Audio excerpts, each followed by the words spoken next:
When I think of amateur boxing, I think of a beginning little boy, or little girl nowadays, that goes to a gym and is just jumping around, wanting to learn how to throw a punch, maybe to try to win a little trophy, to do something that maybe they, especially for little kids who are physically small and would not be able to necessarily grow and compete in basketball and football and the other sports that require someone to be big. I see a lot of the influence and power in amateur boxing today as a result of fathers. Everyone is particularly viewing the success of all these recent multi-million-dollar fighters, such as the Roy Joneses and Oscar De La Hoyas, Shane Mosley's, and the Floyd Mayweather Jr.'s, because of the success of these kids who were almost forced into boxing by their fathers. You see a lot of fathers in the gym now, more than ever, even in my gym back at the Kronk Gym, where there used to be just the boxers coming in, the kids coming in on their own. Boxing matches when I was 8 years old, and did very well as a little pee-wee boxer.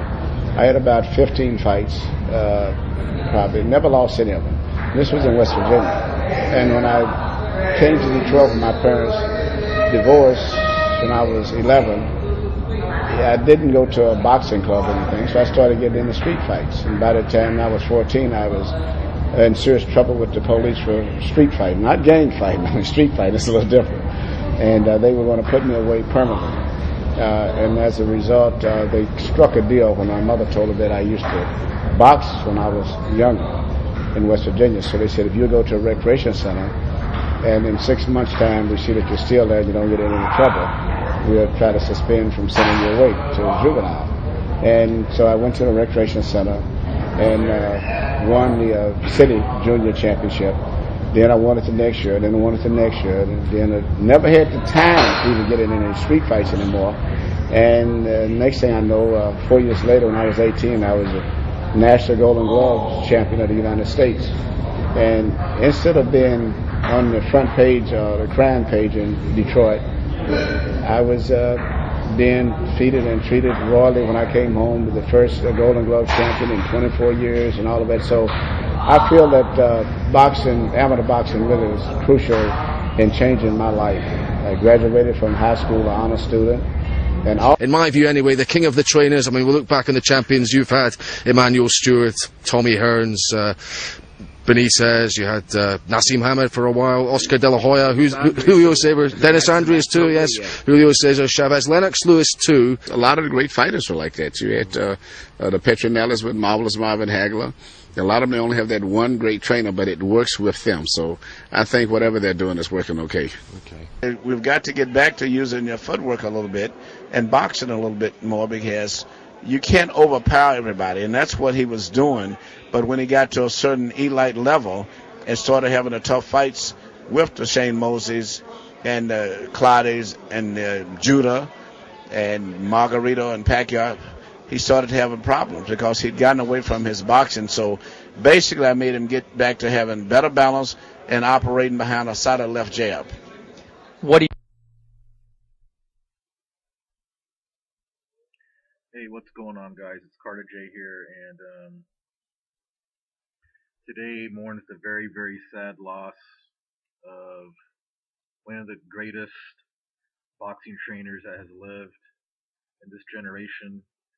He goes by the name of Emanuele Steward, and this is such a huge, devastating loss to the world of boxing, because he has trained so many great fighters, future Hall of Famers, past champions, current champions, and this is just really, really sad. As soon when I actually when I found out about him passing away, when I woke up this morning, believe it or not, I'm not going to lie to you guys, I actually said a prayer for him, because I've been a boxing fan a long time, and after a while, you know, you watch something for so long, and you know, he was always there commentating, and he always called everything right down the middle, you know. he's just somebody that you grew up with, and that's why I wanted to make this video to express my fortitude and show my respect for this great trainer. And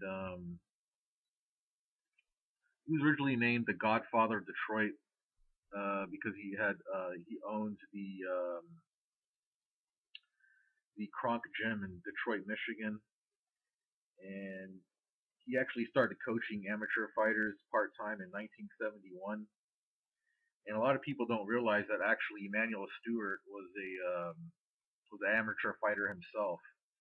He compiled a record of 94 wins and only 3 losses, which is a very impressive record for an amateur fighter.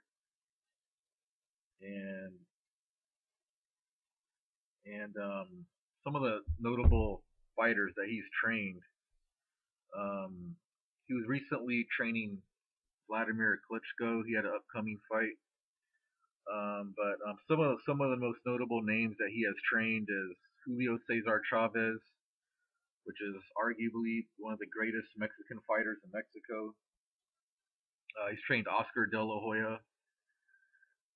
He has trained Thomas the Hitman Hearns, and he's widely considered one of the greatest boxers of all time that's ever lived. One of the greatest heavyweights of all time, also Evander Holyfield, Michael Moore, Steve McCoy,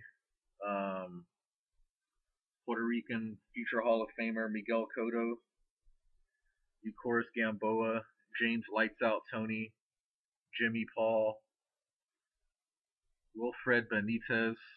I mean, the list goes on and on, guys. I'm still just kind of saddened about this, knowing that the next HBO fight that I watch, he's not going to be on there. And it's going to feel weird without him, like not hearing his voice no more. But I have nothing but great respect for him. He will be surely missed. And one of the great things I could say about Emanuele Steward was that he taught us about the sweet science of boxing, what it meant. And that's all I got to say. That's all I pretty much have to say about that. And he will surely be missed. Rest in peace, Emanuele Steward. God bless you and your family. And you will be surely be missed. Thanks for watching, guys.